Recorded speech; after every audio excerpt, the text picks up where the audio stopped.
देखिए, संडे समझ में आता है कि ये सन से रिलेटेड डे है, मंडे भी समझ में आता है कि ये मून से रिलेटेड डे है, सैटरडे भी समझ में आता है कि ये सैटर्न यानी कि शनि से रिलेटेड डे है। लेकिन ये ट्यूसडे, वेडनेसडे, थर्सडे, फ्राइडे ये समझ में क्यों नहीं आते हैं कि ये आखिर किससे रिलेटेड डे है। अगर हम मंगल को इंग्लिश में मार्स कहते हैं तो फिर मंगलवार को इंग्लिश में मार्स डे होना चाहिए ना, ट्यूसडे क्यों होता है। जब हम बुध ग्रह को इंग्लिश में मर्क्यूरी कहते हैं तो फिर बुधवार को मर्क्यूरी डे क्यों नहीं कहते हैं, वेडनेसडे क्यों कहते हैं। तो आज की इस वीडियो में हम जानेंगे कुछ अनसुलझे सवालों के जवाब। अरे हाँ, एक सवाल तो रह गया, जब इंग्लिश में सूरज को सन कहते हैं तो सूरज से रिलेटेड चीजों को सोलर क्यों कहते हैं, जैसे सोलर कुकर, सोलर सिस्टम, इसे स्यूनिक, सनक कुछ इस तरह का क्यों नहीं बोलते हैं। सोलर कहां से वर्ड आया है, चलिए जानते हैं आज की इस वीडियो में। मैं हूं जुल्फिकार मोहम्मदी और आपको पता है आप क्या देख रहे हैं। देखिए, दिनों के नाम चाहे वो हिंदी के हो या इंग्लिश के, मैं सिर्फ हिंदी और इंग्लिश की बात कर रहा हूं और किसी और भाषा की बात नहीं कर रहा हूं। तो चाहे वो हिंदी के दिनों के नाम हो या इंग्लिश के दिनों के नाम हो, इन प्लैनेट्स, इन सैटेलाइट्स के नामों पर रखे गए हैं जो हमारी पृथ्वी का चक्कर लगाते हैं या जिनका चक्कर हमारी पृथ्वी लगाती है। बात करें अंग्रेजी ग्रहों के नामों की, अंग्रेजी प्लैनेट्स और सैटेलाइट्स के नामों की, तो ये नाम इंग्लिश में रोमन लैंग्वेज से आए हैं, लैटिन लैंग्वेज से आए हैं और लैटिन भाषा में ये सब देवी देवता हैं। ये मार्स जिसे आप मंगल कहते हैं ये एक ग्रह भी है और रोम में ये एक देवता भी था। ये मर्क्यूरी जिसे आप बुध ग्रह कहते हैं ये एक देवता भी है और ये एक ग्रह का नाम भी है। इसी तरह से जुपिटर एक ग्रह भी है और एक देवता भी है। इसी तरह वीनस एक ग्रह भी है और एक देवी भी है, खूबसूरती की देवी जो मुझसे नाराज रही है। इसी तरह से सैटर्न है, ये शनि एक देवता भी है और ये ग्रह का भी नाम है।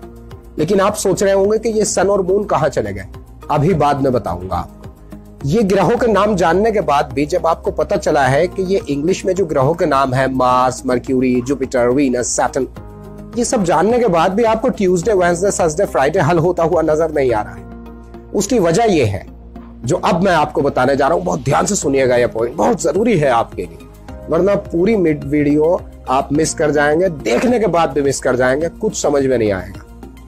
समझिए ध्यान से, अंग्रेजी प्लैनेट्स और सैटेलाइट्स के नाम, लेट मी रिपीट, अंग्रेजी प्लैनेट्स और सैटेलाइट्स के नाम रोमन देवी देवताओं के नामों पर रखे गए हैं और उन्हीं के नामों पर ग्रहों के नाम रखे गए हैं। That's right. लेकिन अंग्रेजी दिनों के नाम रोमन ग्रहों के नामों पर नहीं रखे गए हैं, बल्कि वो जर्मेनिक ग्रहों के नाम पर रखे गए हैं। इसलिए आपको ट्यूसडे कहीं नजर नहीं आता है सोलर सिस्टम में, आपको वेडनेसडे से रिलेटेड भी कोई चीज नजर नहीं आती है। अब नजर डालते हैं जर्मेनिक सोलर सिस्टम पर। देखिए, जिसे रोम में मार्स कहा जाता है उसे जर्मनी में ट्यू कहा जाता है। इसलिए मार्स डे यानी कि मंगलवार ट्यूसडे होता है, क्योंकि जर्मनी में मार्स का इक्विवेलेंट सब्स्टिट्यूट ट्वी होता है। तो इंग्लिश डेज जो आए हैं वो जर्मनी से आए हैं, इसलिए ट्यूसडे मंगलवार होता है, क्योंकि जर्मनी में मंगल ग्रह को ट्वी कहते हैं। इसी तरह से जिसे रोम में मर्क्यूरी कहते हैं, हिंदी में बुध ग्रह कहते हैं, जर्मनिक में उसी ग्रह को ऑडिन या वोडिन कहते हैं।